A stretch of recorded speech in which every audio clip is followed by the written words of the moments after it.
예수께서 살아나셨다라는 제목으로 우리가 말씀을 한번 생각해 보겠습니다. 자, 오늘은 부활주일입니다. 우리가 예수님을 믿고 나서 몇 번째 부활주일을 보내시고 있습니까? 생각해 본 적이 없지요. 저도 갑자기 이 생각이 나서 말씀을 드리는 겁니다.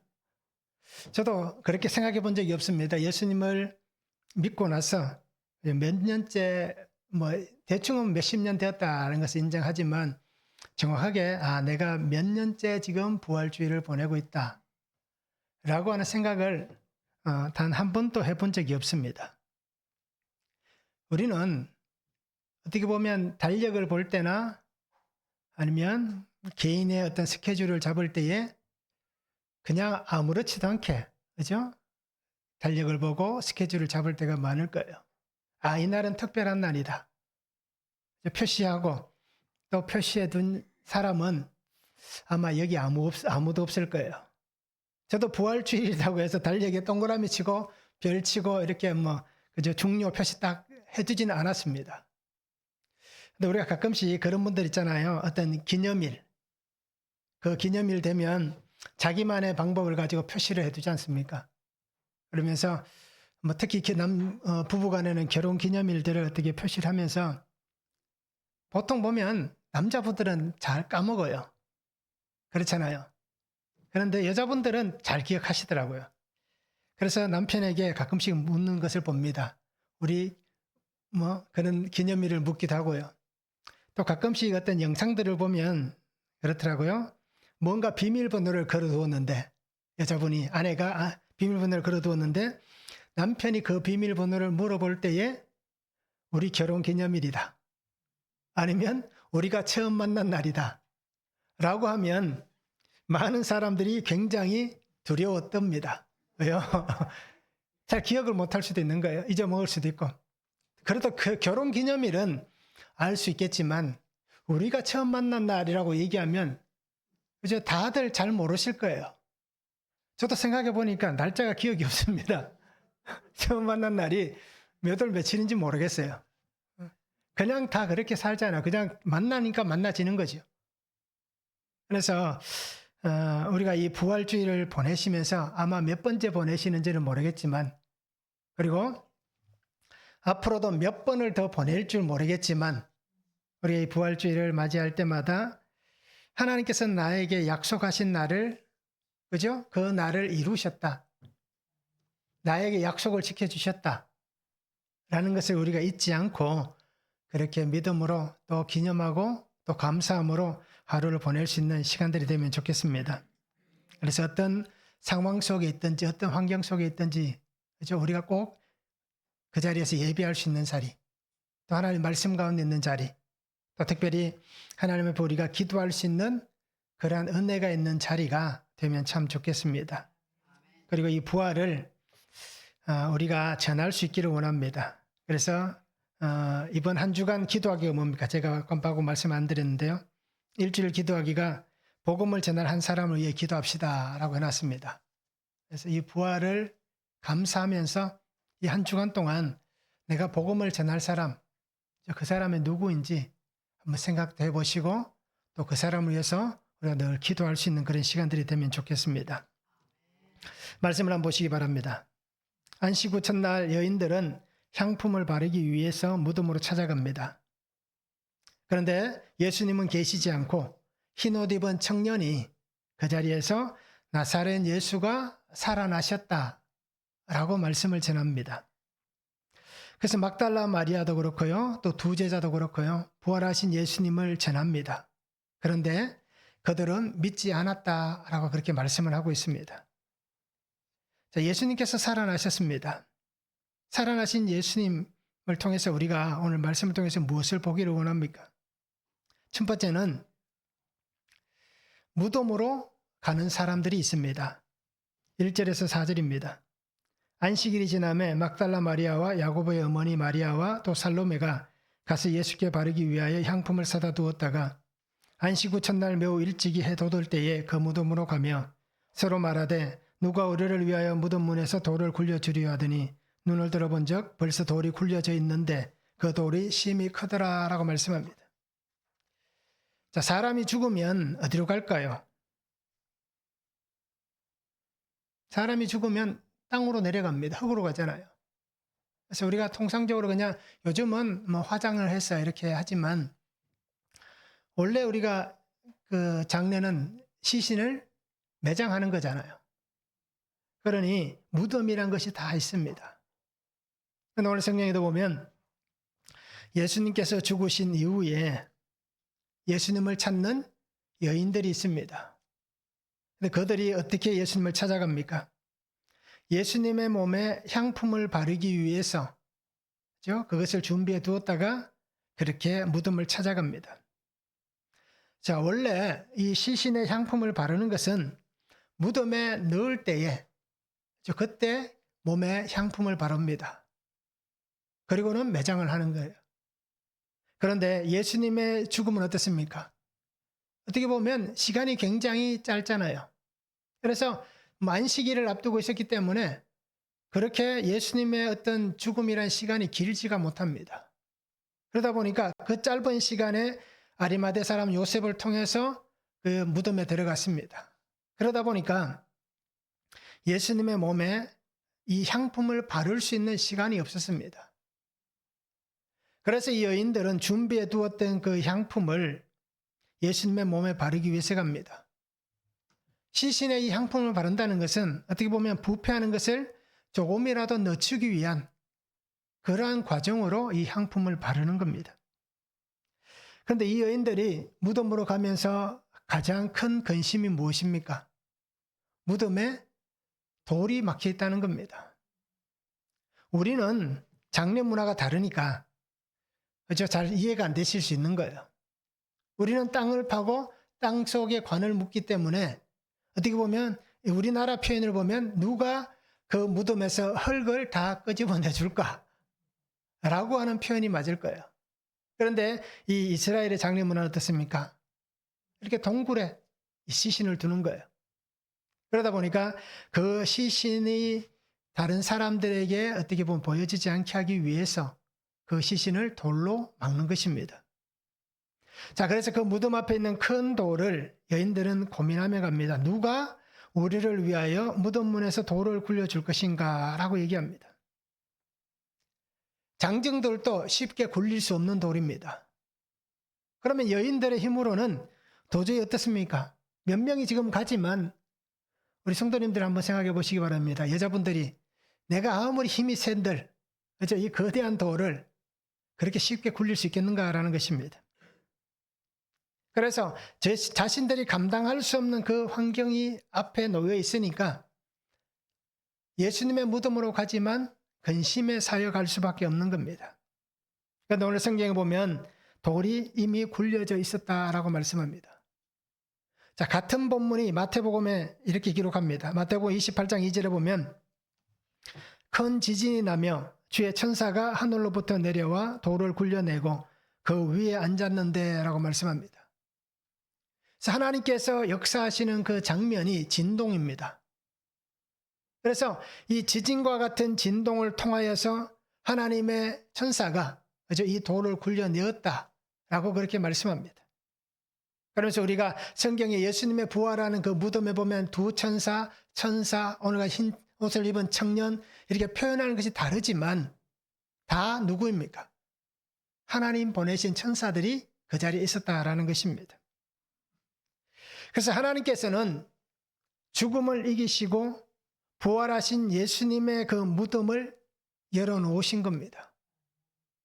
그래서 예수님께서 살아나셨다라고 하는 가장 첫 번째는 모든 사람들에게 보여질 때에 무덤이 닫혀 있는 게 아니라 무덤이 열려져 있음을 통해서 그 안에는 죽은 시신이 있는 게 아니라 살아난 예수가 있다라는 것을 보여주는 증거다라는 것입니다.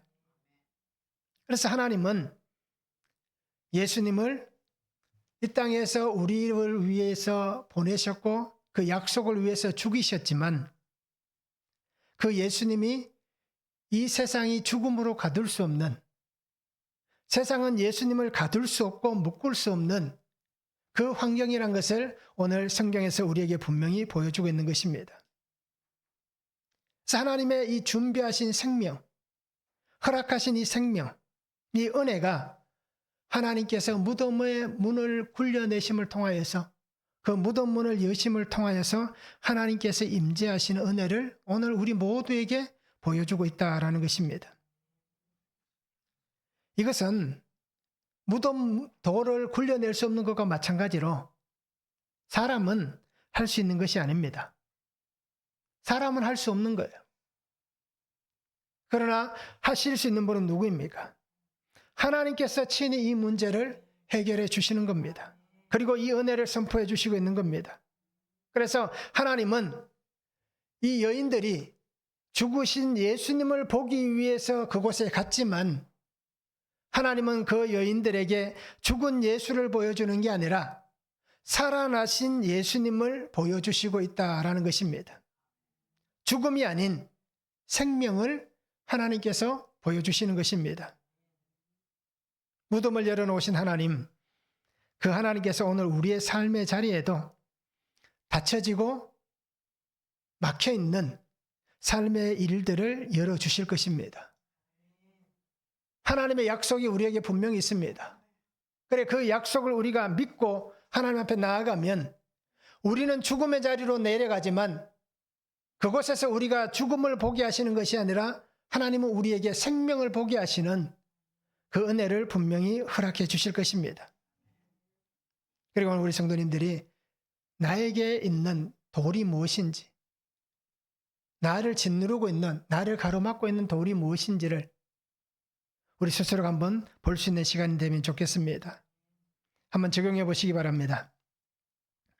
예수님께 나아가는 나의 앞에 가로막고 있는 돌은 무엇입니까? 환경은 무엇입니까? 사건과 문제는 무엇입니까? 한번 적용해 보시면 좋겠습니다.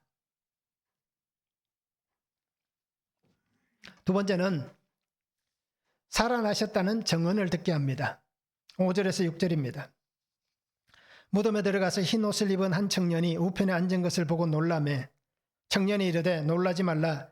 너희가 십자가에 못 박히신 나사렛 예수를 찾는구나. 그가 살아나셨고 여기 계시지 아니하니라.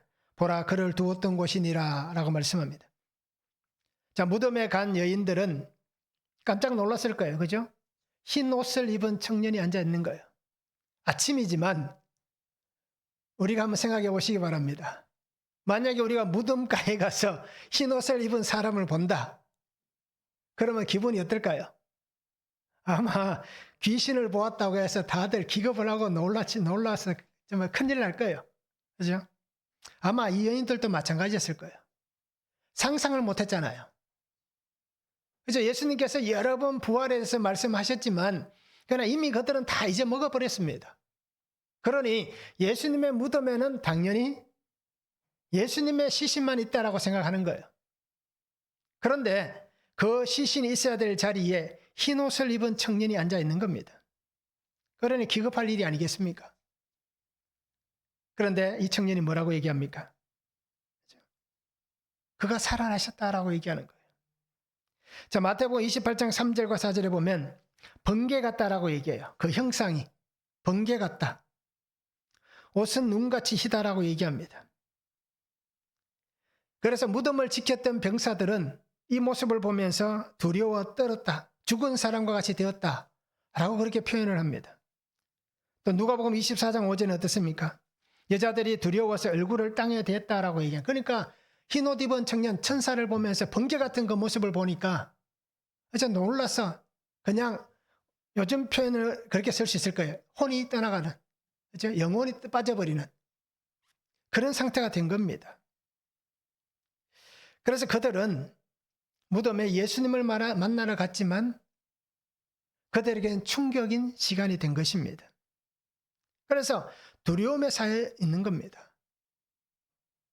죽음이라는 거대한 두려움이 그들을 사로잡은 것입니다.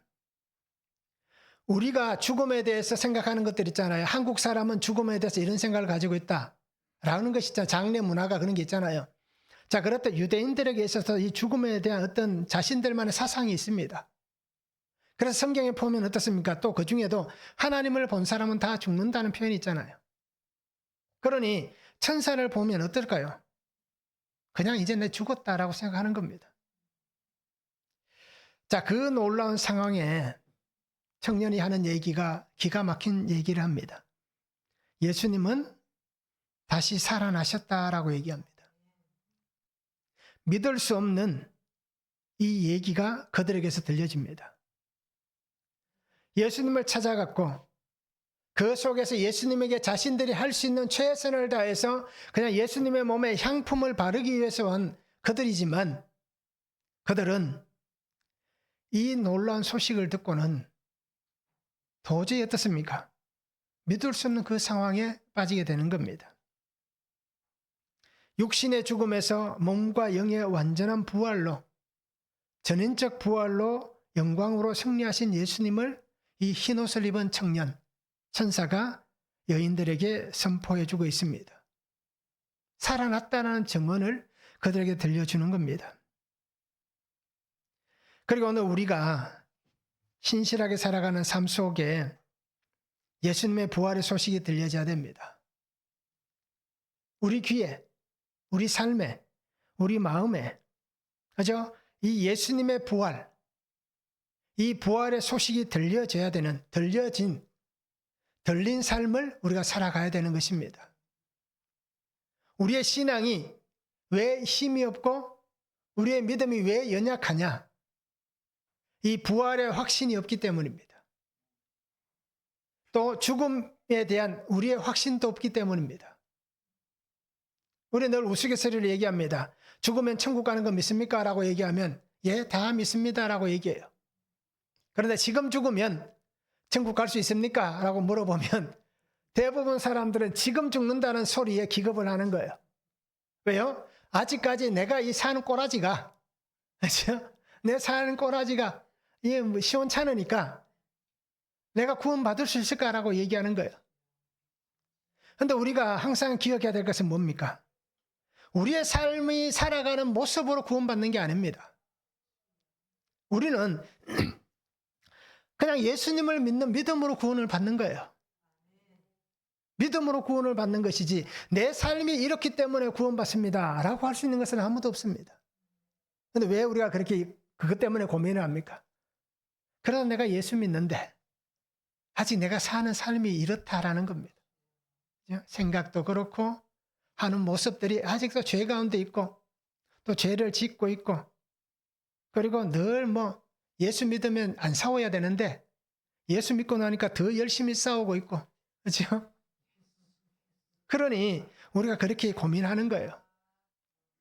그러니까 오늘 우리 성도님들이 예수께서 살아나셨다라는 이 소식이 들려진 그 삶을 살아가시기 바랍니다.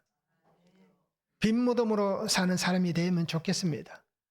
우리의 환경에 죽은 것, 사건들, 두려움들이 가득 차 있어서 그것이 가득 차 있는 그러한 무덤과 같은 삶이 아니라 예수 그리스도께서 살아나심을 통해서 우리 안에 있는 모든 것들이 다 사라져버리는 죽은 것들이 없어지고 생명만이 가득한 그런 부활의 빈 무덤으로 살아가는 삶이 되면 좋겠습니다. 그래서 부활하신 예수님과 함께 우리의 모든 삶을 이렇게 신실하게 살아갈 수 있는 그런 복된 삶을 우리가 능력으로 살아갈 수 있기를 소망합니다. 한번 적용해 보시기 바랍니다. 내가 두려워하고 놀라는 사건들은 무엇입니까? 내가 예수님을 믿고 있으면서도 믿음 안에서 놀라는 것들이 무엇인가라는 것입니다. 과연 그 사건 속에서 나는 무엇을 찾고 있습니까? 내가 찾는 것은 무엇인가? 우리가 이것을 한번 적용해 보시면 좋겠습니다. 세 번째는 먼저 갈릴리로 가십니다. 7절 8절입니다. 가서 그의 제자들과 베드로에게 이르기를 예수께서 너희보다 먼저 갈릴리로 가시나니 전에 너희에게 말씀하신 대로 너희가 거기서 배우리라 하라. 여자들이 몹시 놀라 떨며 나와 무덤에서 도망하고 무서워하여 아무에게도 아무 말도 하지 못하더라 말씀합니다. 자, 제자들에게 그 청년이 얘기하잖아요. 여인들에게 얘기하잖아요. 그죠? 제자들에게 가서 이렇게 얘기하라라고 얘기합니다. 자, 그런데 오늘 8절에 보면 너무 무서워서 너무 두려워서 그 소식을 들었는데도 무덤에서 도망해서 아무에게도 아무 말도 하지 못했다라고 얘기합니다. 그런데 예수님께서 하신 말씀 우리가 잘 기억하시기 바랍니다. 그리고 오늘 이 성경에 나와 있는 마가복음의 표현들 한 청년의 이 말을 잘 보시기 바랍니다. 베드로에게 가서 이르기를 너희보다 먼저 갈릴리로 가신다. 전에 너희에게 말씀하신 대로 너희가 거기서 배울 것이다. 라고 분명히 말씀을 전하는 것입니다. 자, 그러면 왜 베드로에게 전하라 라고 했을까요? 제자들도 다 같이 포함되어 있지만 왜 그렇게 말씀을 하고 있을까요? 자, 베드로는 어떻게 했습니까? 불과 3일 전에 그죠? 나는 예수님을 모릅니다. 나는 그 사람이 누군지를 모릅니다. 우리가 마가복음을 지금 계속 보았으니까요. 마가복음의 표현을 보면 어떻습니까? 저주하며 맹세하되 나는 내가 하는 말을 도무지 알지 못한다는 거예요. 그냥 모른다라고 얘기하는 게 아니라 예수님을 저주하는 거예요. 그리고 그들 앞에서 맹세를 하는 겁니다. 우리가 하는 맹세들을 한번 잘 생각해 보시기 바랍니다. 우리가 사람들과 어떤 얘기를 할 때에 내 얘기를 하는데 안 믿어주면 어떻게 합니까? 뭔가를 굉장히 뭔가를 걸면서 맹세하고 또 맹세하잖아요. 자, 그런 걸 한번 생각해 보시면 베드로가 얼마나 지독하게 예수님을 모른다고 저주했는지를 우리가 알 수 있을 거예요. 자, 그래서 이 베드로의 삶이 어땠을까요? 예수님을 모른다 부인하고 그렇게 3일이라는 시간이 지나갈 때에 아마 이 베드로는 그냥 죽을 것 같은 삶이었을 거예요. 야, 예수님 죽었다. 우리 가서 우리는 이렇게 표현해서 죄송합니다. 장례가 끝나면 식사를 하잖아요. 그 맛있게 밥을 다들 먹잖아요. 자, 그러면 베드로도 어떻게 했을까요? 예수님 돌아가셨다. 이제 장례 치렀다. 밥 먹자. 이랬을까요? 아마 그 시간 동안 베드로는 그냥 그 고난의 고통의 시간을 보내고 있었을 거예요. 호언장담했습니다. 다 예수님을 버려도 나는 버리지 않겠다라고 호언장담했습니다. 나는 예수님과 같이 죽겠다라고 그렇게 큰 소리 쳤습니다. 절대로 그런 일은 없습니다. 라고 했던 베드로는 어떻게 합니까? 정말 어떻게 보면 가장 연약한 여인, 사회적으로 가장 약한 여인 앞에서 나는 그를 모릅니다. 라고 그렇게 부인했던 이 베드로였습니다. 그러니 그 마음이 얼마나 좌절하고 얼마나 낙담했겠습니까? 가룟 유다는 어떻게 했습니까? 스스로가 이렇게 좌절하고 낙담했을 때에 그죠? 스스로가 목숨을 끊어버렸습니다. 베드로라고 그러지 말란 법이 있을까요? 아니잖아요. 그럼에도 베드로는 대단한 게 뭘까요? 하나님이 주신 것들을 붙잡고 있었다는 겁니다. 그래서 우리가 살아가는 삶에 좌절하는 일들이 생기고 낙담할 일들이 생기고 도저히 일어날 수 없을 것 같은 그러한 주저앉은 자리에도 우리는 가룟 유다와 같은 선택을 하면 안 됩니다. 성도는 하나님 주시는 실오라기 같은 그 은혜라도 붙잡고 살아가야 되는 거예요.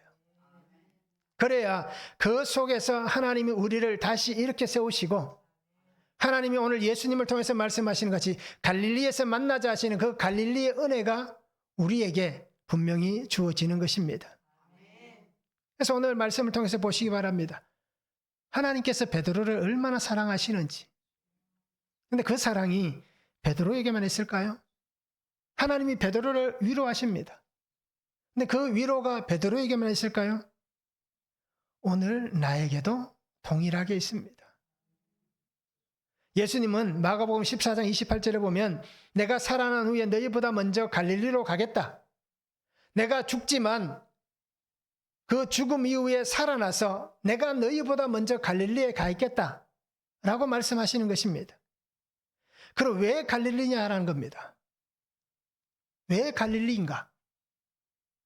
우리가 깊이 있게 한번 생각해 보시기 바랍니다. 다른 데도 많을 텐데 예루살렘으로 가자. 그죠? 아니면 저 위에 다리 두로 지방으로 가자. 여러 가지 지역이 다 있습니다. 요단강에서 만나자. 이럴 수도 있잖아요. 그런데 왜 하필 갈릴리냐라는 것입니다. 갈릴리는 예수님을 처음 만난 자리입니다. 예수님께서 제자들을 부르셔서 내가 너희를 사람 낚는 어부가 되게 하겠다라고 말씀하셨고 그 자리에서 그들을 부르신 자리예요. 그리고 이 갈릴리는 베드로 같은 경우는 어떻습니까? 주여 나를 떠나소서 나는 죄인입니다. 라고 고백했던 그 갈릴리였습니다. 그러면 왜 갈릴리냐? 예수님께서 다시 그들에게 사명으로 새롭게 하기 위해서, 사명으로 다시 세우기 위해서 처음 갈릴리에서 사명을 주셨던 그 은혜가 부활의 예수님께서 그들을 다시 만나시는 그 자리에서 좌절하고 낙담하고 포기하고 무너져 있고 죽을 것 같은 그러한 제자들을 다시 살리고 다시 사명으로 일으키시고 다시 부활의 소망 가운데서 살게 하시기 위해서 그들을 만나셨던 그 갈릴리에서 만나자 라고 그렇게 말씀을 하고 있는 것입니다. 그래서 제자들에게 보면 이 갈릴리는 어떻게 보면 영적 고향이다라고 생각할 수 있는 거예요. 하나님의 은혜가 있었던 곳. 하나님께서 나를 처음 부르실 때 아무것도 아니고, 그죠? 정말 사회에서 초라하게 살아가는 그런 나를 하나님의 자녀로, 제자로 세워가시고, 그리고 그 은혜 안에 나를 새롭게 하셨는데, 다시 부활의 주님께서 이 갈릴리에서 만나자는 것은 나를 영적 강력한 군사로 회복시켜 주시기 위한 하나님의 은혜의 자리다라는 것입니다. 그러기에 이 영적 권능의 역사가 있는 곳, 그곳이 바로 갈릴리인 것입니다. 오늘 우리 성도님들도 예수님께서 말씀하신 은혜의 자리가 분명히 있습니다. 하나님의 은혜가 임하는 곳. 그래서 우리가 다 그런 경험들 있잖아요. 기도했었던 자리들, 내가 신앙했던 그런 자리들, 그런 것들이 분명히 다 한 곳 이상은 있을 거예요. 또 지금은 뭐 어떤 분들은 내가 집에서 기도하는 자리가 있습니다. 또 교회에서 기도하는 곳이 있습니다. 그런 자리가 다 있을 거예요. 저는 요즘은 집에서 큐티하고 기도하는 자리가 주방 식탁에 삽니다. 계속 저는 그곳에 삽니다. 다른 곳에서 해봤는데요. 거기가 저한테 제일 편하고 제일 좋은 자리가 주방 식탁 자리입니다. 그래서 거기서 큐티하고 거기서 기도하고 다 합니다. 제일 좋은 곳이에요, 그곳이. 그래서 그곳에만 있으면 편안해져요, 사람이. 제 자리가, 저희 집에서 제 위치가 주방이잖아요. 그래서 늘 집에서 설거지하고 하는 게 제 삶인데, 그런 것도 이유가 있을 수도 있겠지만, 주부로서의 삶에 제일 좋은 곳은 식탁이다. 라고 얘기할 수 있는 거예요. 또 우리가 하나님이 나를 만나주시고, 내게 은혜 주시고, 또 그것이 내게 어떤 영적으로 회복되고 힘을 얻을 수 있는 곳. 그 은혜의 장소가 분명히 우리에게도 있어야 한다는 겁니다. 그런 곳들을 만드시기 바랍니다. 그죠? 뭐 멀리 갈 것도 없습니다. 집에서. 아니 요즘은 저희 대부분 다 어르신들이기 때문에 혼자 계신 분도 있고 두 분 계신 분밖에 없잖아요. 그럼 그 큰 집에 혼자 있고 둘이 있으니까 어디 숨어도 못 찾을 수 있는 데 있잖아요. 그런 데서 은혜의 자리를 만드시기 바랍니다. 말씀의 자리를 만들고 기도의 자리를 만들면 좋겠습니다. 그래서 하나님이 나를 기억하시고 만나 주실 곳, 다시 나를 회복시켜 주시고 내게 힘을 주실 곳, 그곳이 바로 갈릴리다라는 것을 우리가 잊지 않고 그렇게 살면 좋겠습니다. 한번 적용해 보시기 바랍니다. 나를 사랑하시는 예수님, 그 예수님을 만나기 위해서 내게 말씀하시는 갈릴리는 어디입니까? 나의 갈릴리. 우리가 예루살렘 갈릴리까지는 못 가잖아요. 그죠? 가는데 시간도 엄청나게 걸릴 테고, 평생 한 번 갈까 말까 한 곳인데 매일 갈 수는 없잖아요. 그래서 정말 나를 만나시기를 원하시는 그 갈릴리, 그곳이 어디인지 우리가 한번 적용해 보시기를 바랍니다. 네 번째는 마리아를 만나셨습니다. 9절에서 11절입니다. 예수께서 안식 첫날 이른 아침에 살아나신 후 전에 7 귀신을 쫓아내어 주신 막달라 마리아에게 먼저 보이시니 마리아가 가서 예수와 함께하던 사람들이 슬퍼하며 울고 있는 중에 이 일을 알림해 그들은 예수께서 살아나셨다는 것과 마리아에게 보이셨다는 것을 듣고도 믿지 아니하니라. 안식 후 첫날입니다. 마리아를 만나 주셨습니다. 그래서 오늘 성경에도 말씀하듯이 부활의 첫 번째 증인이 그죠? 막달라 마리아인 거예요. 예수님을 향한 이 마리아의 마음이 어떤지는 우리가 잘 압니다. 이 여인은 성경에 보면 가늠하다 잡혀왔잖아요. 그래서 예수님을 시험하고 예수님을 넘어지게 하기 위해서 이 여인을 의도적으로 잡아온 거예요. 그리고는 예수님에게 묻습니다. 옳으냐라고 묻는 거예요. 어떻게 할 것이냐. 이렇게도 걸리고 저렇게도 걸립니다. 그러면 나는 모른다라고 얘기할 수밖에 없는 상황인 거예요. 왜요? 이쪽에도 안 걸리고 이쪽에도 안 걸리려면 모른다라고 얘기해야 되는 거예요. 그런데 예수님의 답변은 무엇이었습니까? 땅에다 무언가를 쓰셨고 죄 없는 자가 먼저 돌로 치라라고 얘기하신 거예요. 그걸 막달라 마리아에게 얘기하잖아요. 너를 정죄하던 사람이 있느냐? 없다니까? 그럼 나도 너에게 죄를 묻지 않겠다. 가서 다시는 죄를 짓지 말라라고 말씀하시는 거예요. 그때부터 마리아가 아마 예수님을 따라다녔을 거예요. 자, 이런 마리아였습니다. 이 마리아에게 예수님께서 보여주셨습니다. 그래서 이 마리아는 자신에게 말씀하신 이 예수님을, 자기가 만난 예수님을 부활의 소식을 전합니다. 그런데 제자들은 어떻게 합니까? 한 사람도 이 마리아의 소식을 들었지만 듣고도 믿지 않았습니다. 수없이 예수님은 자신의 죽음에 대해서 부활에 대해서 말씀하셨습니다. 그럼에도 제자들은 그때뿐이었다는 거예요. 그때도 이 죽음, 부활 말씀하셨음에도 불구하고 듣지 못하니까, 말씀이 들리지 않으니까 그냥 지나쳐버린 거예요. 우리도 마찬가지입니다. 이 구속사의 말씀이 들리지 않으면 듣기는 들어도 그냥 지나가 버리는 거예요.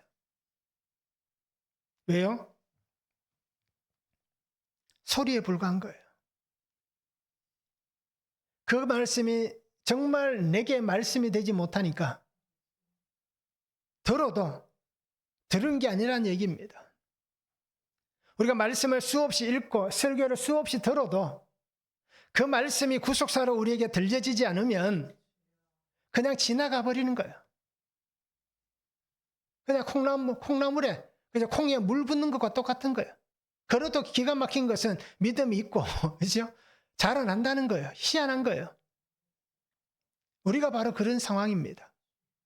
그래서 우리는 말씀을 들을 수 있어야 되는 거예요. 구속사를 들을 수 있어야 되는 것은 영적으로 열려야 구속사가 들려지는 거예요. 말씀이 들려지는 거예요. 주의 말씀이, 주의 십자가가, 이 부활이 내게 주신 하나님의 생명이다라고 하는 고백이 일어나야 되는 거예요. 그렇지 않으면 그냥 지금까지 우리가 부활절을 수없이 보냈으면서도 불구하고 그냥 그때와 지금이나 다를 바가 없는 그냥 부활을 보내고 있을 뿐인 겁니다. 예수님을 잃었습니다. 그러면 살아났다 하면 얼마나 기쁠까요? 그런데 살았다는 얘기를 믿지 못합니다. 깨닫지를 못합니다. 그들 속에 있는 이 두려움이 그들의 영을 다 닫아버린 겁니다. 그 눈을 닫아버리고 그 귀를 닫아버리는 거예요. 두려움이란 것 때문에 하나님의 은혜가 사라져버리는 겁니다. 막달라 마리아는 예수님의 엄청난 사랑을 받았습니다. 그러니 이 사랑을 받은 사람이 자기가 받은 그 사랑을 가지고 예수님의 부활의 소식을 전하러 갑니다. 그런데 그 소식을 듣지 않는 겁니다. 오늘 우리도 마찬가지입니다. 하나님께서 나보다 먼저 만나준 사람들이 있을 거예요. 그들 때문에 우리가 예수님을 믿는다라는 겁니다. 또 나를 만나주신 예수님 때문에 또 다른 누군가가 예수님을 믿는다는 겁니다. 내가 그냥 다이렉트로 예수님을 만나서 믿는 사람은 아마 없을 거예요. 다 누군가를 통해서 복음을 듣고 또 그 은혜 안에 있다 보니까 나를 만나시는 주님을 정말 만나게 되는, 경험하게 되는 그런 은혜를 우리가 누리며 사는 겁니다. 그러니 오늘 우리가 사랑받은 사람으로서 사랑을 전할 수 있는 그러한 성도가 되면 좋겠습니다. 한번 적용해 보시기 바랍니다. 복음의 소식을 들었습니다. 그럼에도 듣고도 믿지 못하는 이유는 무엇입니까? 왜 그런지 한번 적용해 보시면 좋을 것 같아요. 왜 듣고도 믿지 못하는가? 아니면 그저 그 속에 나의 죄가 있는지, 죄가 그것을 가리고 있는지, 아니면 나라는 존재가 너무 악하다 보니까 그것을 듣지 못하게 하는지, 아니면 사단이 그것을 가로막고 방해해서 듣지 못하는지 우리가 한번 적용해 보시면 좋겠습니다. 다섯 번째는 두 제자를 만나 주셨습니다. 12절 13절입니다. 그 후에 그들 중 두 사람이 걸어서 시골로 갈 때에 예수께서 다른 모양으로 그들에게 나타나시니 두 사람이 가서 남은 제자들에게 알리었으되 역시 믿지 아니하니라 라고 말씀합니다. 부활하신 예수님은 두 명의 제자를 만나 주셨습니다. 누가복음 24장에 보면 엠마오로 가는 두 제자라고 표현합니다. 그래서 이 엠마오로 가는 두 제자를 예수님이 만나 주신 거예요. 자, 그런데 그 두 제자가 길을 가면서 뭘 얘기합니까? 예수님의 십자가만을 얘기합니다. 그러면서 가면서 또 뭔 얘기를 합니까? 그죠? 우리 중에 어떤 여인들이 예수님이 살아나셨다더라 라고 하는 소식을 들었습니다. 그러면서 너희들은 그냥 믿지 못하고 내려가고 있는 거예요. 자, 그런 것들에게 예수님이 만나주신 거예요. 그래서 우리가 알듯이 24장 27절과 31절에 보면 이렇게 말씀합니다. 이에 모세와 모든 선지자의 글로 시작하여 모든 성경에 쓴 바 자기에게 관한 것을 자세히 설명하니라. 그들의 눈이 밝아져 그인 줄 알아보더니 예수는 그들에게 보이지 아니하시는지라. 예수님께서 그 의문을 품고 엠마오, 고향으로 가는 길이겠죠. 자기의 고향으로 돌아가는 그 두 사람에게 모세로부터 시작해서 선지자의 모든 것을 가지고 예수님께서 죽으셨다가 부활하신 것에 대해서 가르쳐 주시는 거예요. 이것이 어떤 얘기일까요? 오늘 우리가 얘기하고 있는 구속사인 겁니다. 하나님의 약속이 이렇게 해서 성취되었다 라고 하는 그 구속사를 예수님께서 이 두 제자에게 가르쳐 주신 겁니다. 그때서야 이 두 제자가 어떻게 됩니까? 눈이 밝아졌다라고 얘기하는 거예요. 예수님이 말씀하시고 가르쳐 주신 다음에 그들에게 떡을 떼어주시고 함께 만찬을 나누니까 그들의 눈이 밝아진 것입니다. 만났다라는 소리를 들었어도 믿지 못했는데 이제 어떻게 됩니까? 직접 예수님을 만나고 나니까 믿어지는 것입니다. 그래서 우리가 신앙생활하면서 제일 중요한 게 뭐냐? 예수님을 만나야 되는 거예요. 근데 우리가 직접 눈으로 만날 수 있을까요? 짜잔 하면서 예수님께서 어떤 커튼 뒤에서 나타나실까요? 그럴 일은 없습니다. 그럼 어떻게 만나야 될까요? 말씀으로 만나야 되는 거예요. 이미 우리에게 이 성경 66권을 주셨기 때문에 이 성경에서 벗어난 것은 다 가짜인 거예요. 성경에 이미 다 말씀하신 거예요. 이미 앞으로 이것도 다 말씀해 놓으신 거예요. 성경 안에. 그러니 성경 외에 다른 것은 우리가 따라갈 필요가 없는 거예요. 누가 여기 좋은 게 있다. 누가 저기 좋은 게 있다. 야, 저곳에 가면 예수님은 볼 수 있다더라. 만날 수 있다더라. 다 어떻습니까? 미혹하는 것들입니다. 말씀에서 벗어나면 아닌 거예요. 이미 말씀 속에 다 있는 겁니다. 그러면 우리가 이 두 사람과 같이 예수님께서도 제자들에게 그들을 열기 위해서, 깨우치기 위해서 구속사를 가르쳐 주잖아요. 말씀을 가르쳐 주잖아요. 그럼 우리도 이 말씀 안에서 예수님을 만나면 우리의 눈이 열려지는 것입니다. 우리의 삶이 열려지는 것입니다. 그래서 우리도 믿음으로 살아가는 삶이 되는 겁니다. 자, 그런데도 오늘 성경에 똑같이 하는 막달라 마리아가 전했을 때 믿지 않더라라고 할 때 이 두 사람도 거기 있었다는 겁니다. 그죠? 그런데 이 둘은 또 예수님을 만나고 나서 또 다시 예루살렘에 올라가서 전하니까 또 그들도 믿지 않더라라고 얘기하고 있습니다. 여러분, 우리 성도님들이 깊이 있게 한번 고민해 보시기 바랍니다. 나의 믿음에 대해서, 나의 삶에 대해서 우리가 깊이 있는 고민을 해보셔야 됩니다. 서당계 3년이면 풍요를 없습니다. 그렇죠? 예수 믿은 지 1년만 되면 그렇죠? 예수님의 제자가 되는 거예요. 강아지에 비유해서 죄송합니다. 그만큼 우리는 그렇죠? 이것에 대해서 깊이 있게 생각을 안 한다는 얘기예요. 그래서 우리가 예수님에 대해서 늘 묵상할 수 있고 고민해 볼 수 있고 그래서 매일 큐티하는 이유가 그겁니다. 예수님 말씀을 통해서 예수님을 만나는 거예요. 만남으로 우리의 삶을 보는 겁니다. 그래서 그 은혜 안에 우리 성도님들이 살아가면 참 좋겠습니다. 도마가 되지 않았으면 좋을 것 같아요. 그런데 도마 같은 신앙을 가지셔야 됩니다. 예수님이 그렇게 말씀하셔서 도마가 별것 아니다라고 생각하시면 큰 오산입니다. 우리는 그 정도도 안 되잖아요. 도마 같으면 안 되는데 도마같이 돼야 됩니다. 그래서 도마는 실제로 인도에서 선교하다가 순교했잖아요. 그 길을 우리가 가란 얘기는 아닙니다. 순교의 길로 가란 얘기는 아닙니다. 그러나 그 믿음을 우리가 가져야 한다라는 것입니다. 그러기에 항상 예수님 안에서 그렇게 신실하게 살아가는, 그래서 깨어있는 삶이 되어서 또 말씀을 통해서 우리가 깨어날 수 있는 그런 삶이 되어서 예수님과 함께 이 부활의 아름다운 삶을 살면 좋겠습니다. 한번 적용해 보시기 바랍니다. 나의 눈은 왜 어두워져 있습니까? 육신의 눈도 어두워졌고 영적인 눈도 어두워졌습니다. 나이가 들어서 그렇습니다 라고 얘기하면 할 말은 없습니다. 그러나 내 육신의 눈이 왜 어두워지는지, 나이가 들면 왜 들어서 그렇게 되는지 또 적용해 보시고요. 영의 눈이 어두워져 있다면 우리가 그죠? 영적으로 왜 이런지도 적용해 보시기 바랍니다. 그 두 가지를 적용해 보시는 거예요. 육신에 적용해 보고 영으로 적용해 보는 겁니다. 그러면서 왜 나는 예수님을 깨닫지 못하는가? 그 이유를, 그 삶을 우리가 한번 적용해 보시면 좋겠습니다. 그래서 우리가 이 부활 아침에 부활의 정인으로 살면 좋겠습니다. 예수님은 나를 살려주셨습니다.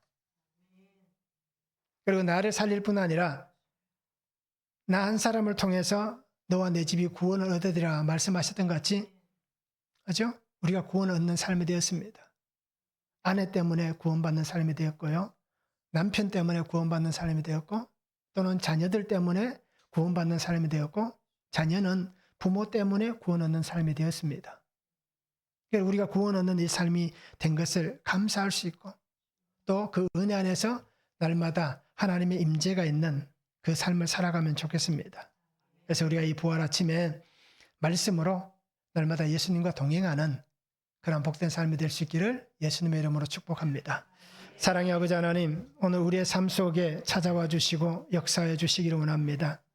언제나 주의 말씀 안에 살아가게 하시고 부활의 주님께서 나를 만나 주시고 나와 함께 하시고 나의 삶에 역사하시는 그 은혜가 있게 하여 주시옵소서. 그래서 내가 예수님을 만났습니다.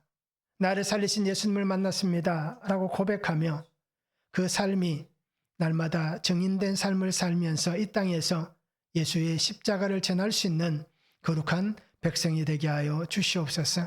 그래서 말씀 속에 우리가 살아가며 날마다 말씀을 통하여서 우리의 죄가 드러나고 우리의 삶이 해석되어지고 그 모든 것 가운데에서 날마다 주만 찬양하고 영광을 올려드릴 수 있는 복된 성도가 되게 하여 주시옵소서. 감사를 드리며 예수 그리스도의 이름으로 기도하옵나이다. 아멘.